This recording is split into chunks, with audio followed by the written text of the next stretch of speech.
ನಮಸ್ಕಾರ, ಸಮತಾ ನ್ಯೂಸ್ಗೆ ಸ್ವಾಗತ. ಶಿಡ್ಲಘಟ್ಟ ಪ್ರಗತಿಪರ ಹೋರಾಟಗಾರರ ಸಂಘದ ವತಿಯಿಂದ 70ನೇ ವರ್ಷದ ಕನ್ನಡ ರಾಜ್ಯೋತ್ಸವ ಕಾರ್ಯಕ್ರಮ. ಚಿಕ್ಕಬಳ್ಳಾಪುರ ಜಿಲ್ಲೆ ಶಿಡ್ಲಘಟ್ಟ ರೇಷ್ಮೆ ನಗರದ ಕೋಟೆ ಸರ್ಕಲ್ನಲ್ಲಿ 70ನೇ ವರ್ಷದ ಅದ್ದೂರಿ ಕಾರ್ಯಕ್ರಮವನ್ನು ಹಮ್ಮಿಕೊಳ್ಳಲಾಗಿತ್ತು.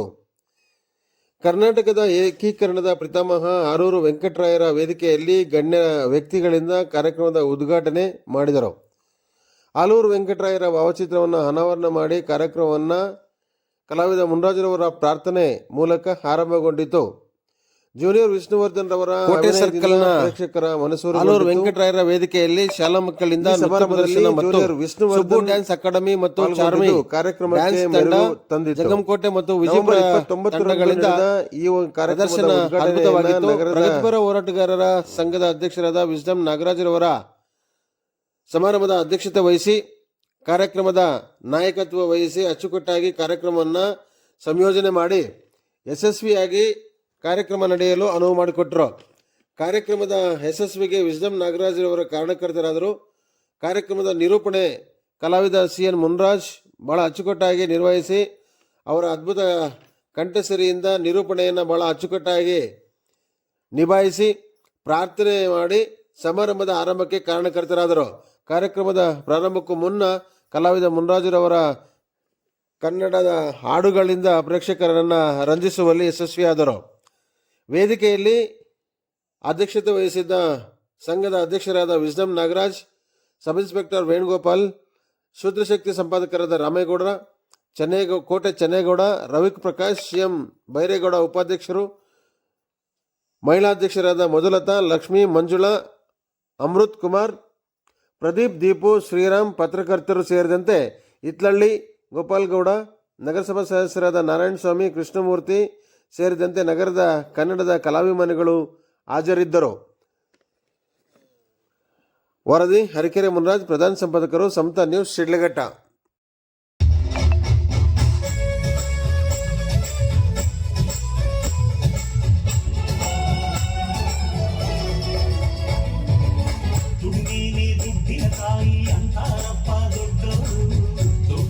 ಹೇಳಿದ ಮಾತು ಕೇಳಲೇಬೇಕು ಚಿಕ್ಕೋರು, ದೇಶಕ್ಕೆ ಮಾನ ಕಾದು ಪ್ರಾಣ ಕೊಟ್ಟರು ದೊಡ್ಡೋರು, ನೀತಿಗೆ ಬೆಲೆಯ ಕೊಟ್ಟು ಸಾಧಿಸಬೇಕು ನಮ್ಮೋರು. ತ್ಯಾಗ ಒಂದೇ ನಮಗೆಂದು ತಾಯಿ ತಂದೆ, ನಿಮ್ಮ ಕಷ್ಟಕ್ಕೆ ನಾನಿರುವೆ ಎಂದು ಹಿಂದೆ ಮುಂದೆ. ಈ ನಮ್ಮ ಸಮವಸ್ತ್ರ ಅನ್ಯಾಯಕ್ಕೆ ಒಂದು ಅಸ್ತ್ರ, ಸಮಯಗಳ ಅರಿವಿರದೆ ಕಾಯೋದೆ ನಮ್ಮ ಸೂತ್ರ. ಇದು ನೀವು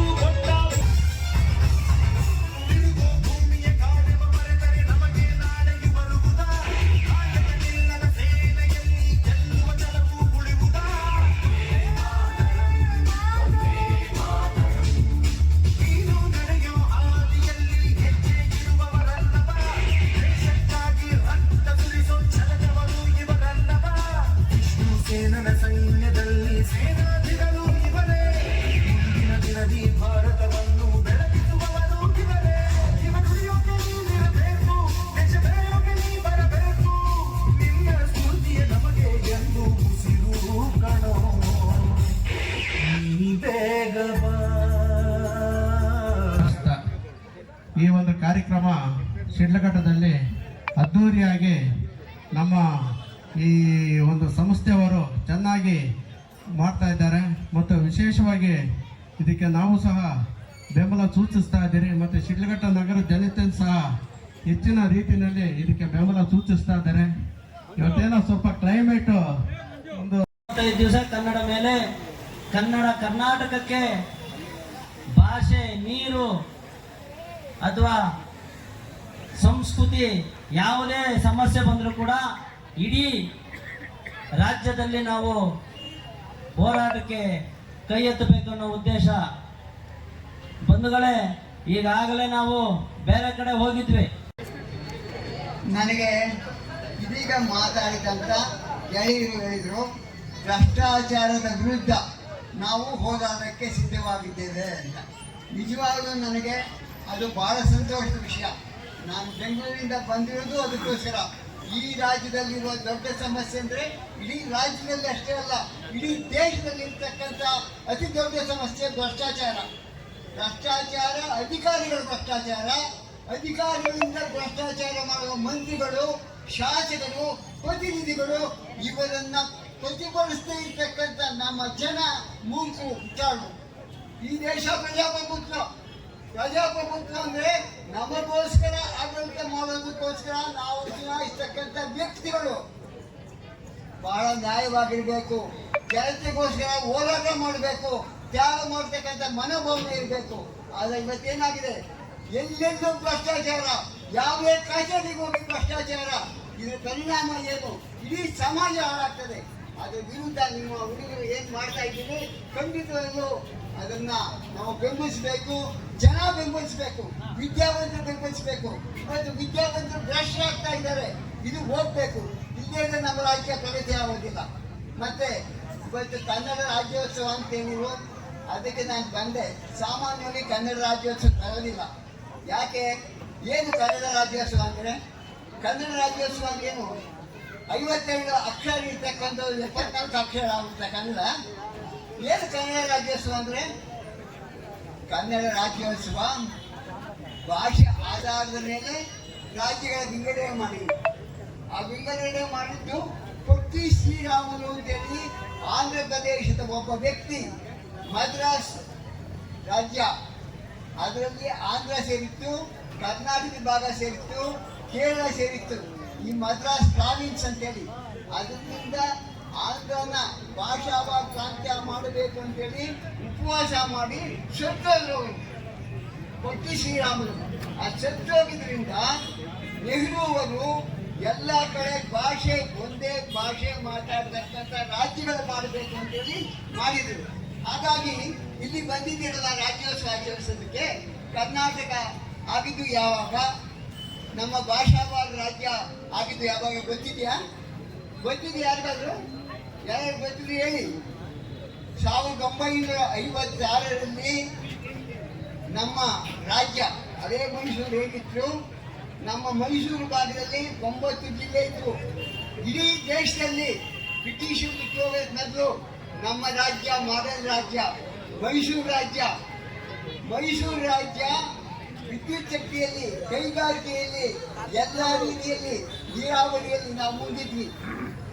ಅದ್ರ ಜೊತೆಯಲ್ಲಿ ಕನ್ನಡ ಭಾಷೆ ಮಾತಾಡ್ತಕ್ಕಂಥ ಹೈದರಾಬಾದ್ ಭಾಗ, ಮುಂಬೈ ಭಾಗ, ಮದ್ರಾಸ್ ಭಾಗ ಎಲ್ಲ ಸೇರಿಸಿ ಕರ್ನಾಟಕ ರಾಜ್ಯ ಮಾಡಿದ್ರು 1956ರಲ್ಲಿ. ಆಗ ಕರ್ನಾಟಕ ಅನ್ನೋ ಹೆಸರು ಇರಲಿಲ್ಲ. ಆಗ ಇದ್ದಿದ್ದು ವಿಶಾಲ ಮೈಸೂರು ಅಂತ ಹೆಸರು, ವಿಶಾಲವಾದಂಥ ಮೈಸೂರು ಆಯಿತು. ಆ ವಿಶಾಲವಾದ ಮೈಸೂರು ಮಾಡೋದಕ್ಕೆ ಕಾರಣ ಆದವರು ಹನುಮಂತಯ್ಯ, ಜಂಗಲ್ ಹನುಮಂತಯ್ಯ, ಈ ರಾಜ್ಯದ ಚುನಾಯಿತ ಮೊದಲನೇ ಮುಖ್ಯಮಂತ್ರಿ. ಅವರು ರಾಜ್ಯ ಮಾಡಿ ಅವ್ರ ರಾಜ್ಯ ಆಡಳಿತ ಅಧಿಕಾರ ಕಳ್ಕೊಂಡ್ರು. ವಿಶಾಲ ಕರ್ನಾಟಕ ಆದ ಕೂಡಲೇ ನಿಜಲಿಂಗಪ್ಪನವರ ನೇತೃತ್ವದಲ್ಲಿ ಕೈದಾರ ಮಂಜಪ್ಪನವರು ನಮ್ಮ ಮೈಸೂರು ರಾಜ್ಯದ ಮುಖ್ಯಮಂತ್ರಿ ಆದರು. ಹಾಗೆ ತಮ್ಮ ಅಧಿಕಾರ ಕಳ್ಕೊಂಡು ಹನುಮಂತಯ್ಯ ವಿಶಾಲ ಕರ್ನಾಟಕ ಮಾಡಿದರು. ಇದು ವಿಶಾಲ ಕರ್ನಾಟಕದಲ್ಲಿ ಕನ್ನಡ ಮಾತಾಡೋರೆಲ್ಲ ಒಂದಾದ್ವಾ? ಆಗಲಿವಾ? ಕನ್ನಡ ಮಾತಾಡೋ ಪ್ರದೇಶ ಎಲ್ಲ ಒಂದಾಗಿದೆಯಾ? ಇಲ್ಲ, ಆಗಿಲ್ಲ. ಹೈದರಾಬಾದ್ ಕರ್ನಾಟಕ ಸೇರ್ತು, ಮುಂಬೈ ಕರ್ನಾಟಕ ಸೇರ್ತು, ಕೇರಳದಿಂದ ಬಂದಂಥ, ಮದ್ರಾಸಿಂದ ಬಂದಂಥ ಮಂಗಳೂರು ಭಾಗದ ಮಂಗಳೂರು ಸೇರ್ತು. ಆದರೆ ನಮ್ಮ ಬೆಂಗಳೂರು ಪಕ್ಕದಲ್ಲಿ ಇರ್ತಕ್ಕಂಥ, ತಮಿಳುನಾಡಲ್ಲಿ ಇರ್ತಕ್ಕಂಥ ಹೊಸೂರು, ಗಂಗಿನಿಕೋಟೆ, ಕೃಷ್ಣಗಿರಿ ಇಲ್ಲಿ ಕನ್ನಡ ಪ್ರದೇಶ ಆಗಿದೆ. ಈ ಕನ್ನಡ ಪ್ರದೇಶ ನಮ್ಮನ್ನು ಸೇರಲಿಲ್ಲ. ಯಾಕೆಂದ್ರೆ ಆಗ ತಮಿಳುನಾಡಿನ ಮುಖ್ಯಮಂತ್ರಿ ರಾಜಗೋಪಾಲಾಚಾರಿ ಅಂತ. ರಾಜಗೋಪಾಲಾಚಾರಿ ಬಹಳ ಪ್ರಭಾವಿತಂತ ವ್ಯಕ್ತಿ. ಅವರ ಊರು ಹೊಸೂರು. ಹಾಗಾಗಿ ಹೊಸೂರು ಕನ್ನಡ ಪ್ರದೇಶ ಆದ್ರೂ ಬೆಂಗಳೂರು ಸೇರಲಿಲ್ಲ. ಬೆಂಗಳೂರು ಪಕ್ಕದಲ್ಲಿ ತಮಿಳುನಾಡು ಆಗಿದೆ. ಈಗ ಅಲ್ಲಿ ಕೈಗಾರಿಕೆ ಬರ್ತಾರೆ, ಬೆಂಗಳೂರು ಆಕ್ಯುಪೈ ಮಾಡಿರ್ತಾರೆ ಅದನ್ನ. ಇದು ಕರ್ನಾಟಕ ರಾಜ್ಯದ ವಿಶಾಲ ಕರ್ನಾಟಕ.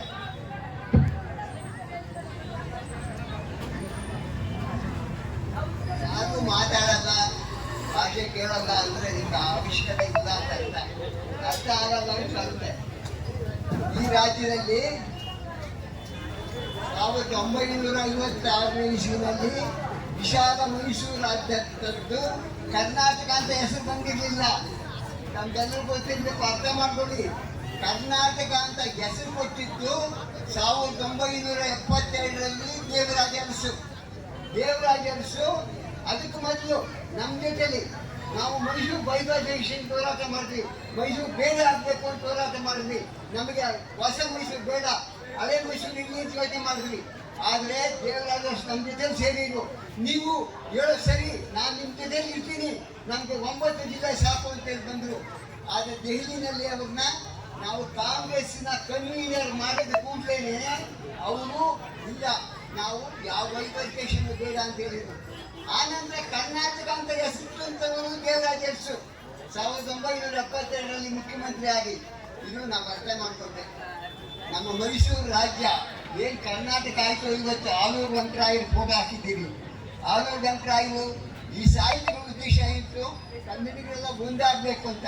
ಆದರೆ ರಾಜಕೀಯದಲ್ಲಿ ಒಂದಾಗೋದಲ್ಲ, ಅಧಿಕಾರ ಜನಗಳ ಕೈಯಲ್ಲಿ ಅಧಿಕಾರ ಸಿಗಬೇಕು, ಜನರ ಹಿತರಕ್ಷಣೆ ಆಗಬೇಕು, ರೈತರು ಉದ್ಧಾರ ಆಗಬೇಕು, ಬಡ ಜನತೆಗೆ ಉದ್ಯೋಗ ಸಿಗಬೇಕು, ವಿದ್ಯೆ ಸಿಗಬೇಕು. ಅದು ಮುಖ್ಯ.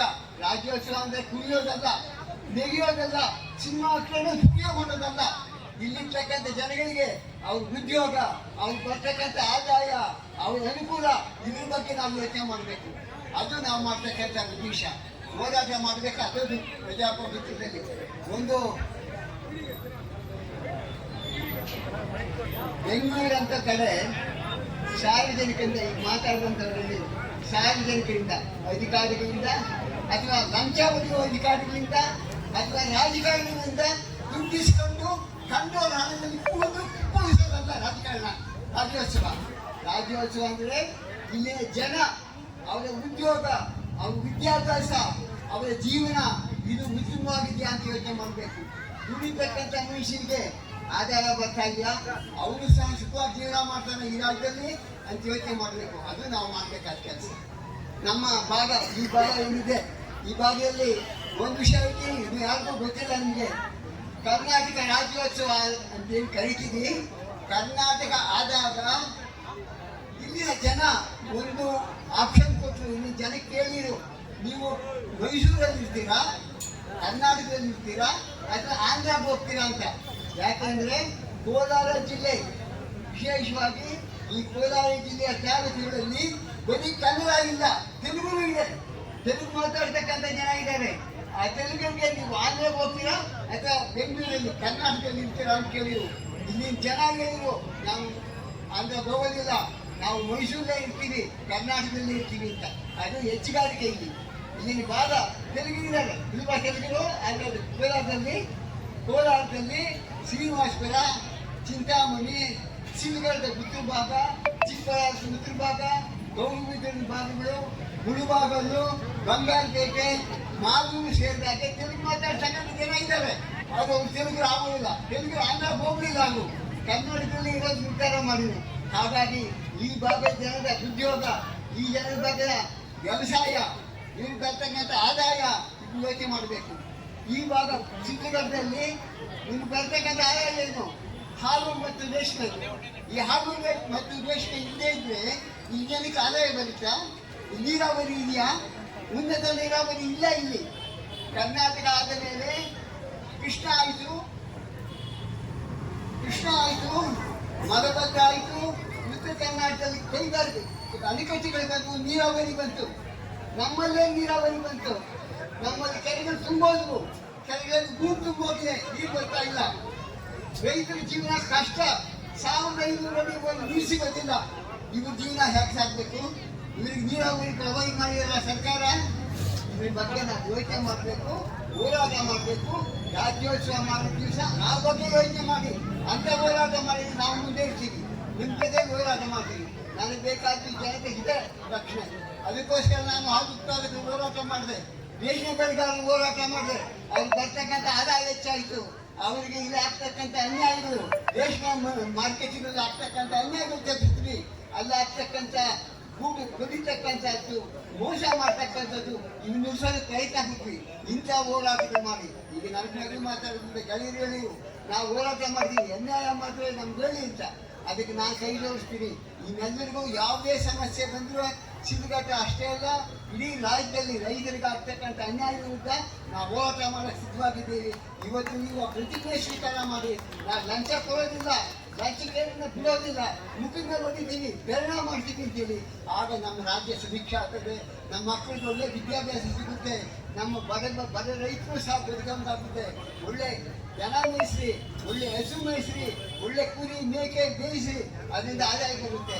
ನೀರಾವರಿ ಇಲ್ಲ, ಮರ ಮಂಡಿ ಹಾಕಿ ಅದರಿಂದ ದುಡ್ಡು ಬರುತ್ತೆ, ನಿಮ್ಮ ಮಕ್ಕಳಿಗೆ ಗೊತ್ತಲ್ಲ ಒಳ್ಳೇದಾಗುತ್ತೆ. ಇಷ್ಟನ್ನ ಹೇಳೋದಕ್ಕೋಸ್ಕರ ನಾನು ಬಂದಿದ್ದೀನಿ. ಈ ಕೆಲಸ ನಾವು ಮಾಡ್ತೀನಿ ನಂಬಿ ನಾನು ಮಾತು ಮುಗಿಸ್ತೀನಿ. ನಮಸ್ಕಾರ. ರಾಮೇಗೌಡರಿಗೆ ವಂದನೆಯನ್ನು ಹೇಳ್ತಾ ಈಗ ಭಾಷಣದ ರೂವಾರಿಯಾದಂಥ ಅಮೃತ್ ಕುಮಾರ್ ಅವರು ಈ ಕಾರ್ಯಕ್ರಮದ ವಿಚಾರವಾಗಿ ಮಾತಾಡಬೇಕು ಅಂತೇಳಿ ಅವರು ಕನ್ನಡ ಸಾಹಿತ್ಯ ಪರಿಷತ್ತಿನ ಜಿಲ್ಲಾ ಕಾರ್ಯದರ್ಶಿಗಳು ಹಾಗೂ LIC ಅಧಿಕಾರಿಗಳು ಈಗ ಅವರ ಮಾತು ಬೇಗ ಮುಗಿಸಿ ನಮ್ಮ ಜನ ಕಾಯ್ತಾ ಇದ್ದಾರೆ ಸಾಂಸ್ಕೃತಿಕ ಕಾರ್ಯಕ್ರಮಗಳು ನೋಡ್ಬೇಕಂತ. ಕೊನೆಯ ಭಾಷಣ ನಾವು ನಮ್ಮ ಅಮೃತ್ ಕುಮಾರ್ ಕೊಡ್ತಾ ಇದ್ದೀವಿ. ಮುಗಿದ ತಕ್ಷಣ ಸಾಂಸ್ಕೃತಿಕ ಕಾರ್ಯಕ್ರಮಗಳು ರೆಡಿ ಆಗ್ತದೆ. ಕಾದರಾಗಿ ಕುಳಿತುಕೋಬೇಕಂತ ತಮ್ಮಲ್ಲಿ ವಿನಂತಿ ಮಾಡ್ತಾ ಇದ್ದೀವಿ ಬಂಧುಗಳೇ.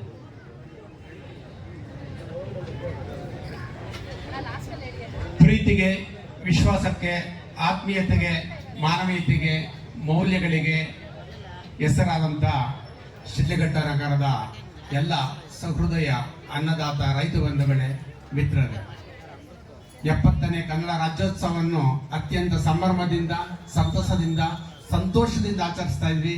ಈ ಸ್ಟೇಜ್ ನೋಡೆ ನನಗೆ ಬಹಳಷ್ಟು ಖುಷಿ ಆಯಿತು. ಈ ಮುಖ್ಯವಾಗಿ ಆದೂರು ವೆಂಕಟರಾಯರ ಫೋಟೋ ಹಾಕಿದ್ರ, ಡಾಕ್ಟರ್ ರಾಜ್ಕುಮಾರ್, ಭಾರತ ರತ್ನ ಸರ್ ವಿಶ್ವೇಶ್ವರಯ್ಯ, ನಾಲ್ವಡಿ ಕೃಷ್ಣರಾಜ ಒಡೆಯರ್, ರಾಷ್ಟ್ರಕವಿ ಕುವೆಂಪು ಅವರ ಫೋಟೋ ಬಹಳ ಅತ್ಯಂತ ಖುಷಿ ಕೊಟ್ಟ ಸಂಗತಿ. ಕವಿ ಶಿಶು ಸಂಗಮೇಶ್ ಅವರು ಒಂದು ಕವನ ಹೇಳ್ತಾರೆ, ಕನ್ನಡ ಕನ್ನಡ ಕನ್ನಡವೆಂದರೆ ಮೈಮನ ತಕ ತಕ ಕುಣಿಯುವುದು, ಕನ್ನಡ ಕನ್ನಡ ಕನ್ನಡವೆಂದರೆ ಮೈಮನ ತಕ ತಕ ಕುಣಿಯುವುದು, ಕನ್ನಡ ನಾಡಿನ ಹೆಸರನ್ನು ಕೇಳಿದರೆ ಸ್ಫೂರ್ತಿಯ ಸೆಲೆಯು ಉಕ್ಕುವುದು, ಹಚ್ಚ ಹಸುರಿನ ಪಚ್ಚ ಪೈರಿನ ಸ್ವಚ್ಛ ಭೂಮಿ ಇದು ಕನ್ನಡ, ಹಚ್ಚ ಹಸುರಿನ ಪಚ್ಚ ಪೈರಿನ ಸ್ವಚ್ಛ ಭೂಮಿ ಇದು ಕನ್ನಡ, ಹಿಂದಿನ ಸಾಲಿನ ಕವಿಗಳು ಬರೆಯುತ್ತಿಗರು ನಮಗಾಗಿ ಹಳೆಗನ್ನಡ, ಇಂದಿನ ಸಾಲಿನ ಕವಿಗಳು ಬರೆಯುತ್ತಿಗರು ನಮಗಾಗಿ ಹೊಸ ಕನ್ನಡ, ನಡೆಯಲಿ ಕನ್ನಡ, ನಡೆಯಲಿ ಕನ್ನಡ, ನುಡಿಯಲಿ ಕನ್ನಡ, ಕನ್ನಡ ಕನ್ನಡ ಕನ್ನಡವೆಂದರೆ ಮೈಮನ ತಕ ತಕ ಕುಣಿಯುವುದು. ಸ್ನೇಹಿತರೆ, ABSL ಶಾಲಾ ಮಕ್ಕಳು ಈ ಒಂದು ರೀತಿಯಲ್ಲಿ ಸಾಂಸ್ಕೃತಿಕ ನೃತ್ಯ ಕಾರ್ಯಕ್ರಮ ನಡೆತಕ್ಕಂಥ ಮಕ್ಕಳಿಗೆ ತುಂಬ ಅನಂತರ ಧನ್ಯವಾದ ತಿಳಿಸುತ್ತಾ, ರಾಜ್ಯೋತ್ಸವ ಅಂದ್ರೆ ಇಡೀ ವರ್ಷನೇ ಇರ್ತದೆ. ನಿಮ್ಮೆಲ್ಲರಿಗೂ ಒಂದೇ ಸೇರಿಸ್ತೀನಿ. ಹಾಗೆ ರವಿಕಿರಣ್ ಸರ್ಗೂ ಎಲ್ಲರಿಗೂ ರಾಜ್ಯೋತ್ಸವ ಶುಭಾಶಯಗಳು. ನಾನು ಸುಮಾರು 60 ಚಿತ್ರಗಳಲ್ಲಿ ಅಭಿನಯಿಸ್ತೇನೆ. ಕನ್ನಡ, ಹಿಂದಿ, ತೆಲುಗು, ತಮಿಳು, ವಿಷ್ಣುವರ ಜೊತೆಯಲ್ಲಿ ರಾಜಾದಿರಾಜ, ನೀನು ಅಕ್ಕರ ಹಾಲು ಸಕ್ಕರೆ, ಪೊಲೀಸ್ ದಾದ, ಅಪ್ಪಾಜಿ ಒಳಗೆ ವಿಷ್ಣುವರ ತಮ್ಮನಾಗಿ ಅಭಿನಯಿಸ್ತೇನೆ. ಹಾಗೂ ಮತ್ತೆ ಶಿವಣ್ಣ ಜೊತೆಯಲ್ಲಿ ಗಂಡುಗೋಲಿ ಕುಮಾರರಾಮ, ಅದರಲ್ಲಿ ನಾನೇ ಕಳ್ಳರಾಮ, ಇನ್ನೂ ಅನೇಕ ಚಿತ್ರಗಳಲ್ಲಿ ರಜನಿಕಾಂತ್ ಅವ್ರ ಜೊತೆ ಶಾಂತಿ ಕ್ರಾಂತಿ, ಮತ್ತೆ ಮೊನ್ನೆ ತಾನೇ ಚೂಮಂತರ್ ಬಂತು, ಅದನ್ನು ನೋಡಿರ್ಬೋದು. ಮತ್ತೆ 5 ಚಿತ್ರಗಳಲ್ಲಿ ಅಭಿನಯಿಸ್ತಾ ಇದ್ದೀನಿ. ನಿಮ್ಮೆಲ್ಲರ ಪ್ರೀತಿ ಆಶೀರ್ವಾದ. ಈಗ ಕಲ್ಲಾದರೆ ಶಿಡ್ಲಘಟ್ಟಲ್ಲಿ ಹುಟ್ಟುವೆ ಕೆಳಗೆ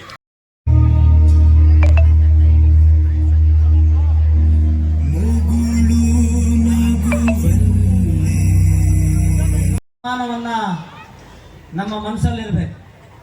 ಆ ಒಂದು ಉದ್ದೇಶದಿಂದ ಒಂದು ದಿವಸ ನಾವು ಕನ್ನಡ ರಾಜ್ಯೋತ್ಸವ ಮಾಡಿ ಕನ್ನಡ ಶಿಡ್ಲಘಟ್ಟ ತಾಲೂಕಿನ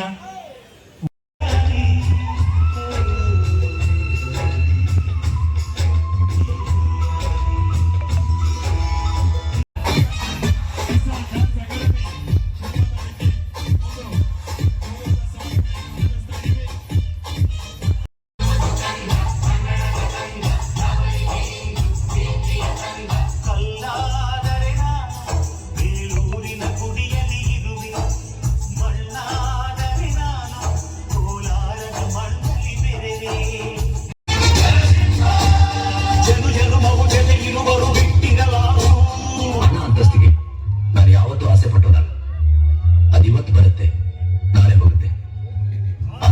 ಪ್ರೀತಿ ವಿಶ್ವಾಸ ಯಾವತ್ತೂ ಶಾಶ್ವತ. ನನಗೆ ಬೇಕಾಗಿರೋದು ಕೊನೆಯವರೆಗೂ ಈ ನಿಮ್ಮ ಸಂಬಂಧ, ನಿಮ್ಮ ಹೃದಯದಲ್ಲಿ ಒಂದು ಸ್ಥಾನ.